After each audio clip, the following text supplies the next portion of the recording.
Halo teman baca, kembali lagi di podcast Behind the Book bareng aku, Aci. Hari ini kita akan ngobrol sama penulis Like We Just Met, yaitu Kananda. Halo Kananda, apa kabar? Baik. Kamu gimana? Baik nggak? Aku baik, tapi cukup capek banget. Kenapa tuh capek tiba-tiba? Aku lagi di semester akhir kan, jadi aku lagi banyak banget penelitian buat jurnal-jurnal. Tapi bukan skripsi ya? Bukan. Tugas. Iya, tugas. Itu kalau Kananda sendiri kesibukannya ngapain nih? Kesibukan aku ya paling gitu-gitu aja sih. Nyobain matcha terenak di Jakarta. Udah nemu? Mencari. Masih belum sih. Butuh temen. Aku bisa loh padahal. Oh gitu, kamu suka matcha juga? Aku suka matcha hopping. Kalau Oh iya. orang sekarang bilang hopping kan kalau nyari apa. Bukan matcha date. Kebetulan nggak suka matcha ya. Doi nggak suka matcha. Oke. Jadi matcha hopping aja ya? Tapi selain matcha hopping nih kakak aktivitasnya ngapain? Maksudnya kerja kah atau? Iya, sekarang karena aku fresh grad ya. Aku kerja sekarang alhamdulillah. Gitu. Jadi ya paling ya matcha hopping, nyari donat, kerja gitu kan. Kalau malam nulis gitu. Berarti kakak tuh nulis itu hobi atau memang kakak pengen menjadikan ini sebagai pekerjaan utama sebenarnya? Untuk saat ini sih hobi ya. Cuman kan aku pengen terus berkarya sih. Intinya itu aja sih. Tapi gimana sih kak akhirnya kayak dari hobi kakak itu bisa jadi sebuah buku gitu? Bisa diceritain gak awalnya kayak gimana? Jadi ceritanya tuh buku ini kan aku tulis waktu aku lagi kuliah ya di Inggris. Nah waktu itu sebelum berangkat aku emang lagi enjoynya baca cerita fiksi di internet gitu. Dan aku menemukan media baru untuk membaca cerita fiksi itu di X, di Twitter gitu. Yang sekarang namanya X. Aku baca gitu, terus jadi pengen nulis juga gitu. Terus aku berpikir sebelum itu ya, sebelum berpikir untuk nulis di X, aku berpikir awalnya sebelum aku berangkat, gimana ya caranya supaya aku bisa mengabadikan cerita aku di Inggris itu. Karena kan kuliah aku cuma 1 tahun, itu sangat singkat kan. Tapi aku pengen mengcapture banyak hal gitu yang aku alami di sana, karena pasti akan seru banget gitu. Bayanganku waktu itu kayak gitu. Terus aku berpikir media apa ya yang bisa aku gunakan untuk mengabadikan cerita-ceritaku di Inggris selain dari foto. Karena kalau foto tuh udah pasti kan kita foto-foto gitu kan. Cuman akhirnya aku mencari media lain. Terus aku ingat, lah dulu kan aku pernah ngeblog. Oh, aku kan enjoy untuk nulis. Gimana kalau misalnya kita coba mengabadikan cerita itu kayak diary tapi dalam bentuk cerita fiksi gitu. Gitu sih awalnya. Oh, jadi cerita ini datang karena waktu itu Kak Nanda kuliah S2 di Inggris. Betul. Berarti ini bisa dibilang apakah ini kisah Kak Nanda atau? Sebenarnya aku banyak banget menginstal karakterku sendiri, kesukaanku, sifat-sifatku itu ke karakter ceweknya gitu sih. Jadi kalau dibilang ini ceritaku dari ini cerita asli atau enggak, ada banyak hal, ada banyak unsur yang memang aku alami. Terus aku ini seru banget nih kalau diceritain. Itu ada. Tapi ada juga yang memang ya khayalan aku gitu. Jadi ini mix gitu sih menurut aku. Oh gitu. Terus ini kan kakak nulis pas S2. Otomatis kakak pasti ada kesibukan dong. Di mana kayak kakak harus ngejar tugas kuliah, terus harus ngejar nulis juga. Nah itu kakak gimana cara ngebagi waktunya? Wah, kali itu sebenarnya susah sih ya, jujur aja. Cuman enaknya itu kalau di Inggris ya, liburannya tuh banyak dan panjang. Jadi kalau di Inggris tuh bukan pakai sistem semester, tapi term. Jadi per 3 bulan itu ada 1 bulan libur. Nah, di 1 bulan itu kan aku gabut nih, bener-bener nggak ada tugas. Jadi kalau di sana tuh kuliah pas libur ya emang beneran nggak ada apa-apa gitu, nggak bawa tugas. Nah, aku nulisnya tuh waktu di liburan itu gitu. Oh, terus waktu nulis cerita ini berapa lama kak? Kalau yang di versi internetnya itu kira-kira mungkin 10 bulan ya ada. Tapi kalau waktu bikin bukunya itu coba deh tebak berapa lama aku naskahan. Aku tebak 2 bulan. Enggak, Kurang atau lebih? kurang. Hah, sumpah? Bener. Oh. Cepet banget kak, ngebut banget dong. Itu Sebulan. kurang. 2 minggu? 2 minggu bener. Itu gimana kamu bisa naskahan dengan waktu sesingkat itu, Kak? Kayak apalagi kan ini diambil dari X tadi gitu kan, alternative universe. Kayak kamu mengubah ini menjadi sebuah naskah dalam waktu 2 minggu itu gimana caranya? Itu Roro Jonggrang banget ya, itu Bandung Bondowoso itu ya, bikin candi. Kayaknya cepet banget. Jadi waktu itu tuh kenapa harus cepat? Karena aku juga dikejar sama deadline disertasi. Jadi atau kalau di Indonesia itu tesis. Kalau tesis kan untuk S2 ya kalau di Indo. Tapi di Inggris namanya disertasi. Nah, disertasi di sana itu tuh cuma 2 bulan gitu. Nah, aku nggak bisa nih kerjain dua-duanya dalam kayak juggling. Oh, jam segini ngerjain tesis, jam segini ngerjain naskah, itu nggak bisa aku anaknya nggak bisa multitasking. Jadi harus fokus. Nah, itu tinggal kayak aku milih mana yang mau cepat waktunya gitu. Tentu aku memilih studiku yang harusnya lebih panjang kan, karena itu prioritasku. Jadi gimana caranya waktu itu aku naskah sesingkat-singkatnya kayak gitu. Nah, waktu itu kebantu karena aku tuh emang suka nulis narasi di Medium. Jadi kalau waktu aku upload versi internetnya, itu nggak cuman percakapan fact chat aja, tapi juga banyak narasinya. Jadi aku sebenarnya udah banyak nabung kata-kata gitu loh dari narasi yang udah aku upload di versi internetnya kayak gitu. Jadi aku tinggal ngelanjutin aja sih. Dari paling waktu itu udah dapet 1/4, terus 3/4-nya aku kerjain dalam 2 minggu ngebut itu. Tapi itu Roro Jonggrang banget ya. Emang itu sampai kamu tahu aku sampai di kamar aku tuh aku tulisin masih hidup, cuman lagi nulis gitu. Karena aku takut teman-teman aku tuh khawatir kok anak ini nggak keluar kamar gitu kan. Jadi aku tulis kayak gitu. Kayak cuman lagi naskahan aja gitu. Berarti pas kamu naskahan itu kamu bener-bener kalau ada hari kosong kamu pakai itu masuk di kamar mengurung diri terus nulis gitu. Jadi kalau di Inggris skripsiannya atau tesisannya itu tuh emang beneran kosong. Jadi aku dalam waktu 2 bulan tuh udah kosong, nggak ada kuliah sama sekali. Jadi 2 minggu itu aku beneran yang hari ini nulis, besok nulis, hari besoknya lagi nulis. Jadi nulis terus kayak gitu sih. Jadi nggak nunggu hari kosong, memang selalu kosong. Gitu. Dan itu selalu dipakai buat nulis. Iya. Ya aku ngerti sih kenapa temen kakak pasti akan khawatir kalau kakak nggak nulis table itu. Iya, terus kadang mereka akhirnya kayak ngetok ada banana bread ya di dapur gitu. Aku sisain buat kamu. Oke, gitu. Tapi untungnya teman-teman kakak pengertian juga ya kalau misalkan itu. Karena penting gak sih Kak support dari teman tuh pas lagi naskahan gitu? Betul, apalagi kan di sana aku emang cuma punya temen ya, nggak ada keluarga gitu kan. Jadi ya memang mereka adalah keluargaku. Jadi aku emang share ke mereka, ini aku lagi nulis ya, aku sorry banget kalau misalnya aku jarang kita catch up. Tapi ya mereka ngerti-ngerti aja sih.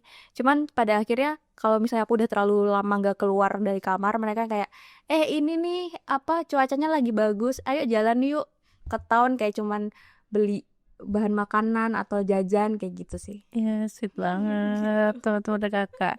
Terus aku boleh tahu gak sih Kak, waktu ambil S2 ke Inggris ini, kakak tuh pakai beasiswa atau mandiri ini? Aku pakai beasiswa sih. Oh iya. Tuh. Itu di cover semuanya? Di cover semuanya. Wah. Gimana cara belajarnya Kak? Wah, itu aku ada masa di mana tahun 2022 kalau nggak salah, itu aku setahun bener-bener menjadi scholarship hunter. Jadi dari awal tahun itu ada beasiswa apa, aku cobain satu-satu gitu. Cobain satu-satu, terus baru dapet tuh di akhir tahun 2022 kalau nggak salah. Iya. Jadi aku berangkatnya kan 2023 gitu. Ini persis nih sama karakter kakak si Aluna. Aluna juga beasiswa kan? Iya kan? Iya. Itu berarti Aluna tuh representasi diri kamu kah? Ya ada sedikit bagian dari diri aku yang aku masukin ke Aluna itu. Oke, kalau Makahio? Aduh, gimana ya, Makahio itu sebenarnya karakternya kan udah aku bikin, atau outline-nya itu sebenarnya kan udah aku bikin dari sebelum aku ke Inggris. Jadi ya memang awalnya itu dia adalah fiksi gitu. Cuman memang banyak inspirasi dari memang ada orang nyata gitu kan. Terus pas aku di Inggris, sebenarnya karakter Makayo ini tuh belum bener-bener terbentuk sempurna gitu. Sifat dan segala macamnya itu belum aku pikirin secara matang.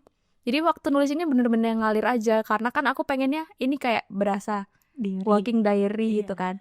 Bahkan kalau dilihat secara teliti di bagian di versi internetnya, itu tuh timelinenya itu sesuai gitu. Jadi aku nulis ceritanya lagi bersalju itu beneran karena di sana lagi salju gitu loh. Waktu aku nulis part Christmas, yaitu aku tulis pas Desember lagi Christmas, kayak gitu. Jadi emang bener-bener ya diary ya, bener kayak bener-bener catatan kamu selama kamu di Inggris gitu. Bahkan aku tuh pernah ini open polling sama pembaca aku. Next kita ajak Aluna kemana nih? London apa Edinburgh gitu. Terus mereka voting kan, Edinburgh aku pengen lihat gitu. Dan aku beneran ke Edinburgh untuk mengajak nih si pembaca ini untuk ayo nih kita lihat ini Edinburgh seperti ini kayak gitu. Jadi menurut aku mungkin itu kali ya yang bikin pembaca juga suka bacanya tuh, karena aku banyak pakai pengalaman aku yang beneran, foto-fotonya juga beneran kayak gitu. Bahkan ada polling-polling akhirnya membuat mereka juga ikutan jalan-jalan gitu loh. Iya, jadi kayak interaktif sama pembaca kamu juga ya Kak. Ini kan tadinya Kakak bilang juga dan udah cerita banyak kalau ini sebelumnya adalah versi X, dari versi X gitu kan cerita ini. Nah, kok bisa sampai dipanggil naskahan? Sampai diadopsi tuh Kak, boleh cerita? Nah itu dia juga, sebenarnya aku juga bingung ya. Karena mungkin penerbit aku tercinta ini itu melihat ada keunikan yang tadi kali ya, kayak gitu kan. Terus mungkin juga melihat interaksi aku sama pembaca, terus melihat pembaca sangat engage gitu. Terus mereka juga enjoy sama ceritanya. Mungkin itu kali ya yang bikin mereka akhirnya tertarik untuk meminang ceritaku gitu. Tapi nyangka nggak Kak? Enggak sih, bener-bener gak nyangka, karena memang awalnya kan aku nulis buat yang tadi, buat gimana caranya mengabadikan ceritaku nih, udah gitu doang waktu itu. Tapi ya ternyata aku mendapat keberuntungan itu, kesempatan ini, ya aku sebenarnya tidak menyangka gitu. Cuman fun fact ya, aku emang suka nulis tuh udah dari SMP, bahkan aku udah senekat itu mengirimkan naskah-naskahku ke beberapa penerbit, dan salah satunya buku dia juga. Tapi waktu itu tidak berkesempatan ya. Mungkin karena memang masih belum bisa nulis dengan bagus gitu kali ya. Terus akhirnya in the meantime aku coba untuk banyakin baca, banyakin referensi, banyak latihan. Terus mungkin di waktu itu, selisih waktu itu tuh cara aku menulis mungkin bisa lebih baik gitu. Akhirnya sekarang mendapat kesempatan itu gitu. Tapi pernah gak ada ngerasa kebetulan yang kayak ternyata masuk di penerbit ini karena ini sebelumnya gitu? Pernah ngerasa kayak gitu? Enggak sih, justru mungkin ada red string wes, Wait. ada benang merah itu gara-gara ternyata aku mendapat editor tuh yang aku udah kenal sebelumnya gitu. Kok bisa? Karena aku baca aku datang ke acara book talknya beliau gitu. So aku kenalan, so aku sambil kayak sambil curhat, meminta tips gimana sih caranya supaya karya kita dipinang, gimana sih caranya untuk nulis dengan baik kayak gitu. Waktu itu aku berkomunikasi nih, berdialog nih sama beliau nih gitu kan. Terus beliau memberikan saran-saran gitu kan. Terus kayaknya setahun kemudian ternyata pas dipinang sama Bukune, editorku adalah orang yang sama. Gitu. Kayak semacam tanda takdir gitu mungkin. Ini kayak kamu bisa menjadi penulis gitu.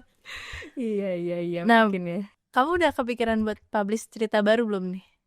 Sebenarnya sekarang udah mulai dipublish ya, versi internetnya lagi. Dan aku sekarang sedang naskahan juga. Ya semoga ya, doain ya. Asik. Cepat selesai. Ini lanjutan dari Like We Just Met atau ini lebih ke perspektif lain ya, bukan dibilang lanjutan juga. Iya, bisa dibilang lanjutan, tapi lebih ke POV-nya beda. Kalau ini kan yang lebih banyak cerita tuh si karakter ceweknya, si Aluna. Nah, aku lihat tuh pembaca, dan aku ketika mengevaluasi bukuku sendiri, aku melihat kayak karakter cowoknya nih bisa nih sebenarnya digali gitu lebih dalam.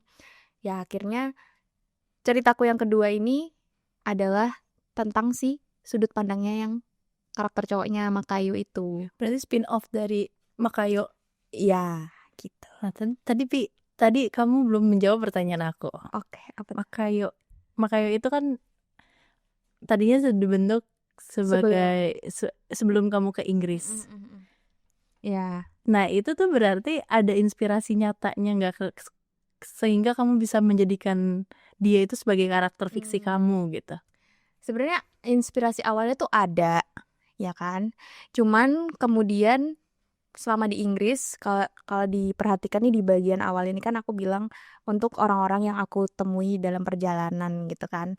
Nah, itu ada artinya sebenarnya. Jadi aku menyimpan banyak karakter kebaikan orang-orang yang aku temui sama di Inggris tuh di karakter Makayo ini. Gitu. Jadi kayak aku misalnya ketemu sama temanku si A gitu. Oh, dia baik nih karena dia begini. Akhirnya itu aku abadikan gitu ke dalam sikap, karakter, sifatnya Makayo kayak gitu. Nanti ada ketemu lagi nih sama si B. Nah, aku simpen juga tuh di Makayo ini gitu. Jadi kayak banyak banget kebaikan orang-orang yang aku temui sama di Inggris tuh aku abadikan sebagai Makayo gitu. Oh, jadi Makayo itu lebih ke kumpulan orang-orang yang baik ke kamu gitu ya? Kumpulan, iya. Iya sih, soalnya Makayo tuh terlalu green forest. Iya kan? Kayak, ya ampun, ini kalau ada di dunia nyata aku kejar ya kan. Nah, itu dia. Nanti di kelanjutannya itu ada gitu ceritanya bahwa sebenarnya dia itu nggak se-green flag itu kok. Gitu. Dia masih manusiawi gitu. Nanti aku jelaskan di buku keduanya, si yang cerita khusus Makayo ini. Berarti ini ngegali tentang masa lalu Makayo juga. Ya, masa lalu dan masa depannya juga ada. Nah, kenapa akhirnya kamu sampai kepikiran buat bikin spin-off Makayo itu? Selain dari yang tadi kamu bilang kayak, ini Makayo bisa digali nih, karena sebelumnya ini lebih banyak menceritakan tentang Aluna. Gitu. Tapi kayak, apa yang mendasari kamu kayak Makayo butuh dikasih tahu nih ke orang-orang kalau dia nggak se-green flag itu. Padahal kalau misalkan dilihat kan orang-orang lebih suka cerita tentang cowok-cowok yang green flag gitu kan. Iya, aku juga pengen sih orang-orang bisa paham nggak ada manusia yang sempurna gitu kan sebenarnya. Bahwa yang terlihat sempurna itu juga dia menyimpan banyak luka juga sebenarnya. Dan mungkin jadi jadi evaluasi juga buat diriku sendiri. Kalau misalnya pengen jadi orang baik tuh gimana sih caranya atau perjalanannya tuh seberliku apa gitu untuk bisa menjadi orang yang tadi ya perfect tadi gitu. Tapi kan nobody's perfect kan. Nah, jadi aku pengen kasih sudut pandang lain nih gitu, bahwa yang terlihat sempurna itu sebenarnya ya tidak sempurna juga. Jadi gitu. Cara garis besar ini bakal menceritakan perjalanan Makayo sepanjang hidupnya Makayo gitu. Iya, jadi aku pengen si universe-nya ini kan Like We Just Met, nanti yang kedua itu namanya Like We Used To. Itu tuh tentang perjalanan memang. Kalau ini kan tentang perjalanan Aluna ya, gimana cara dia move on, perjalanan dia selama di Inggris. Nah, kalau yang kedua itu perjalanan Makayo menemukan dirinya juga. Jadi sama-sama self discovery gitu. Self discovery journey tapi beda sudut pandang. Ngerti.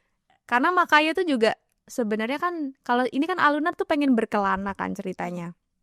Pengen keliling dunia gitu. Nah, ini berkebalikan dengan Makayo yang dia tuh capek berkeliling dunia. Iya. Gitu, karena dia tumbuh besar itu dari satu tempat ke tempat lain kayak kutu loncat. Nah, dia tuh sebenarnya capek. Nah, kalau Aluna kan justru pengen tuh ya, ya kan? Nah, ini jadi kayak bertolak belakang gitu loh. Iya, aku baca dan sudah menyelesaikan buku ini. Karena aku ngeliat banget sih kalau Makayo tuh pengennya tuh stay aja di satu tempat gitu. Dia udah terlalu draining gitu ya keliling dunia. Nah, terus aku juga pernah lihat di salah satu bab, aku baca kalau misalkan Makayo pernah tinggal di Amerika. Nah, ini tuh kamu ngegali tentang Amerikanya ini, kamu riset atau emang kamu sebelumnya juga pernah tinggal di Amerika? Jadi negara-negara yang dikunjungi Makayo itu sebenarnya adalah yang pernah aku alami juga. Wow. Gitu. Nanti mungkin ini kan Ya anaknya emang ini ya, apa bisa dibilang malas riset juga enggak sih, tapi lebih ke gimana tadi balik lagi, gimana caranya mengabadikan momen itu ke suatu media gitu kan. Nah, kali ini bukan momen di Inggris karena momen di Inggris udah disimpan di sini. Nah, sekarang momen aku di Di Amerika Amerika ya. nanti akan disimpan di buku yang itu. Gitu. Jadi bener-bener buku ini dan buku yang akan itu diary kamu sih kak. Iya, gimana ya? Aduh, Iya, bener. diary yang dibaca orang-orang ya. Tapi kamu seneng gak sih kayak cerita kamu tuh dikenal dan dibaca sama banyak orang? Aku lebih suka kalau misalnya nggak cuma dibaca aja, tapi orang tuh bisa nangkep pesan atau tujuan dari cerita itu dibuat gitu. Aku akan lebih senang sekali kalau ketika feedback yang masuk itu, Kak, aku seneng deh karena pas baca buku ini tuh aku bisa relate sama ABC. Kak, pas selesai baca buku kamu, aku jadi tahu, aku jadi lebih memahami diri aku karena ABC kayak gitu. Jadi aku lebih senang ketika pembaca tuh nggak cuma sekadar membaca tapi bisa menangkap pesannya gitu. Gitu sih. Tapi ada nggak momen yang paling mengharukan buat kamu? Kayak tadi kan kamu bilang kayak kamu lebih senang kalau pembacanya mendapat pesannya dan nyampein ke kamu kayak makasih kak. Ada nggak kayak satu komentar dari pembaca kamu yang bener-bener bikin kamu kayak ya ampun makasih loh kak udah nulis buku ini gitu. Sebenarnya banyak banget ya DM yang masuk tuh, kayak aku makanya bersyukur dan sangat appreciate teman-teman yang meluangkan waktu untuk mereview, untuk memberi kritik dan saran, kemudian kirim DM sepanjang itu gitu ya. Itu aku sangat berterima kasih banyak. Nah, ada satu momen yang menurut aku yang aku tidak ekspektasikan nih. Pas book talk ada teman pembaca tuh yang datang dan dia tuh gemeteran sampai nangis gitu.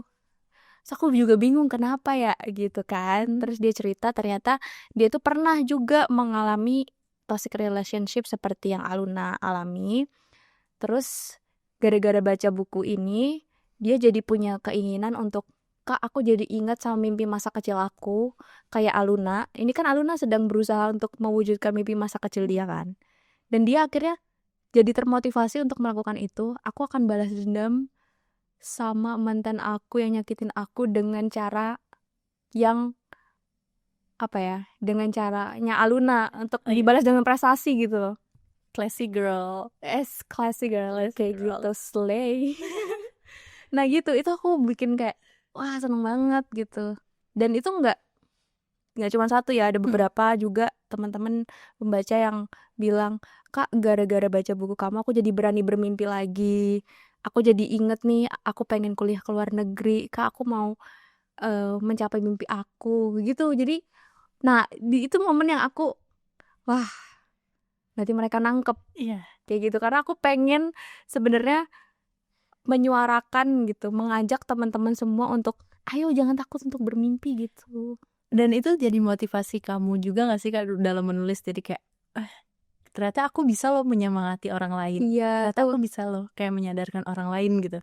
Bisa menginfluence gitu loh dari cerita yang sebenarnya ini kan nggak nyata ya, tapi ternyata bisa sampai dibawa ke dunia nyata mereka. Akhirnya kayak, ya kak, aku mau jadi kayak Aluna, aku mau jadi kuat, aku mau mewujudkan mimpi aku.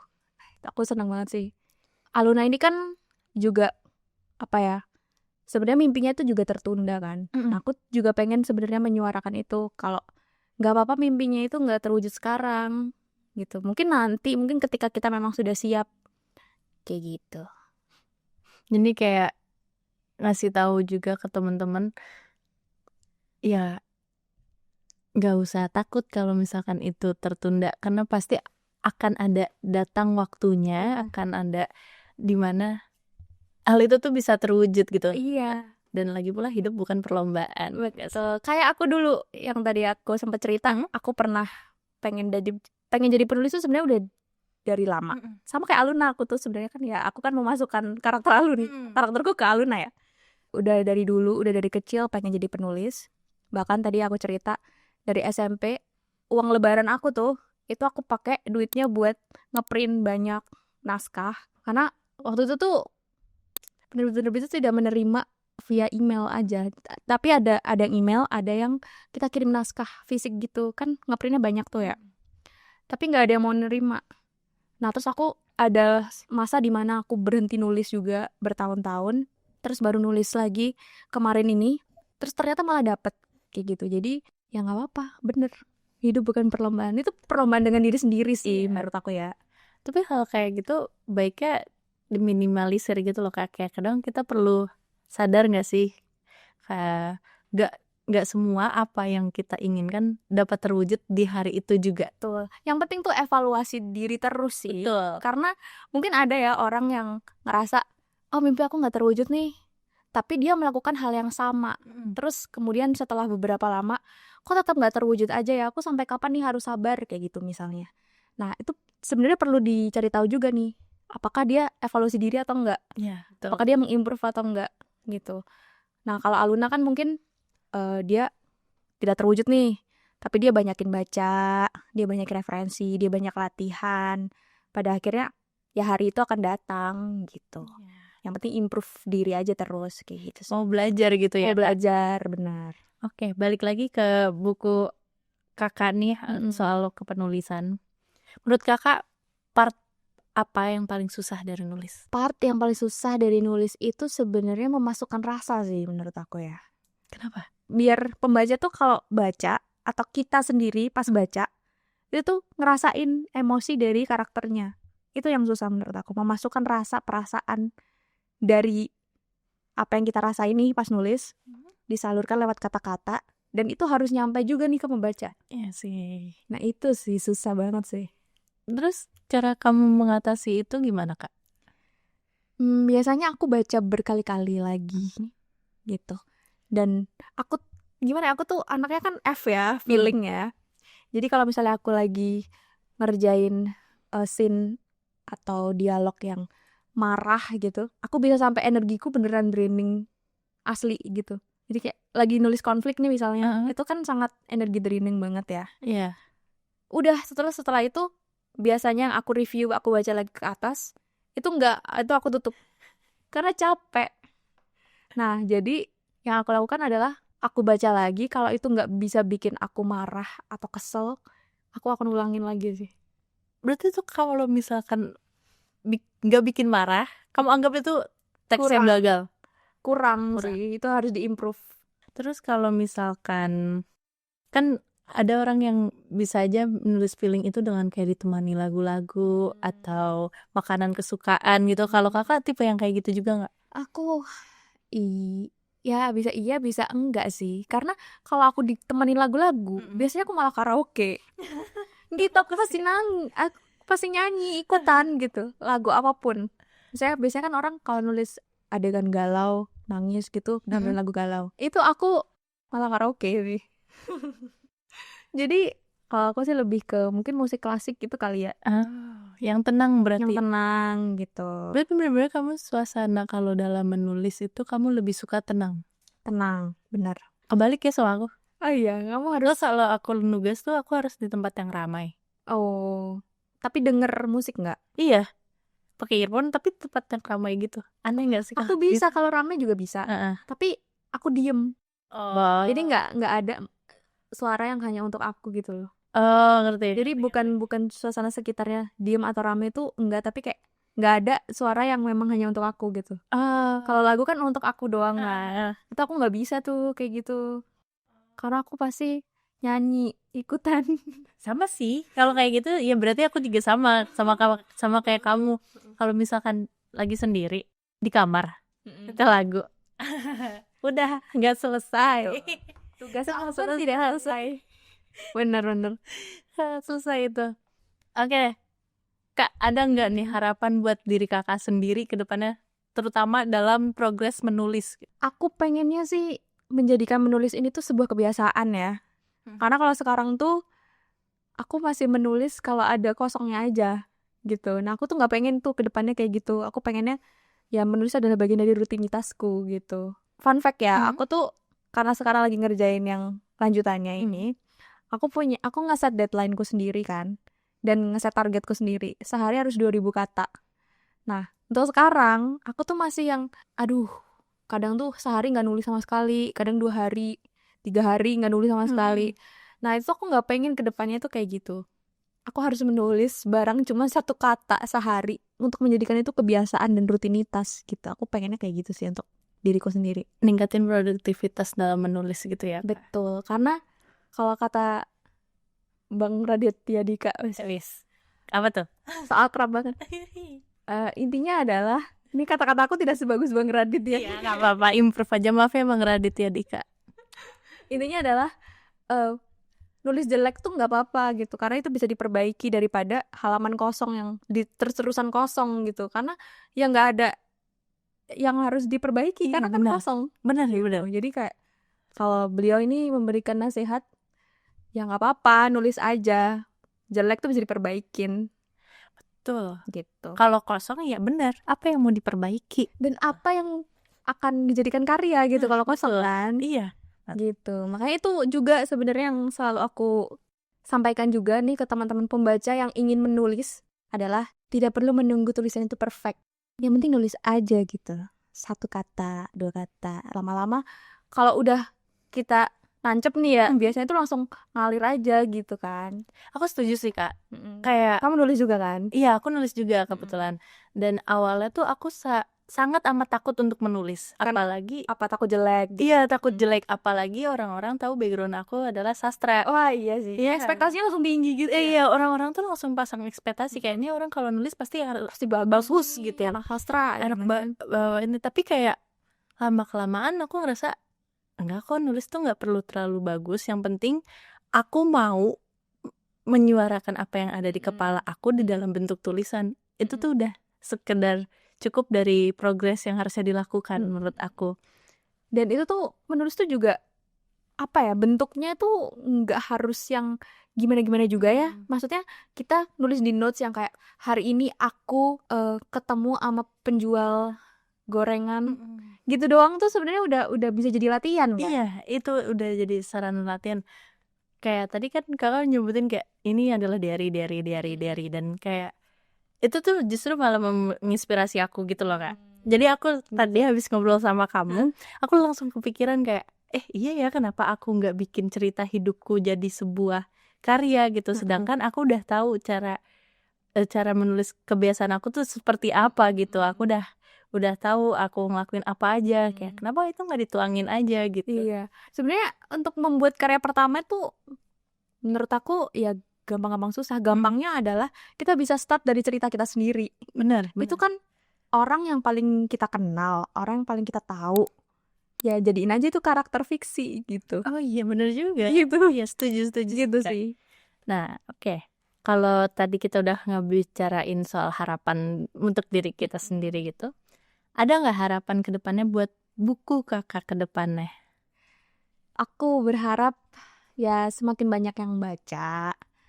Dan yang lebih penting lagi adalah banyak yang bisa mendapatkan inspirasi, bisa mendapatkan banyak kebaikan dari setelah membaca bukuku gitu. Oke. Gitu sih. Oke teman-teman, kita udah ngobrol panjang sama Kak Nanda, udah lebih dari 30 menit. Gimana nih Kak? Gak berasa ya? Iya, gak berasa banget. Seru banget sih. Makasih banyak ya. Oh ya teman-teman, jangan lupa untuk selalu membeli buku yang original dan jangan membeli buku yang bajakan. Kalian bisa membeli buku original melalui Republik Fiksi, Bumi Fiksi, dan JDA Bookstore. Sampai ketemu lagi, bye-bye.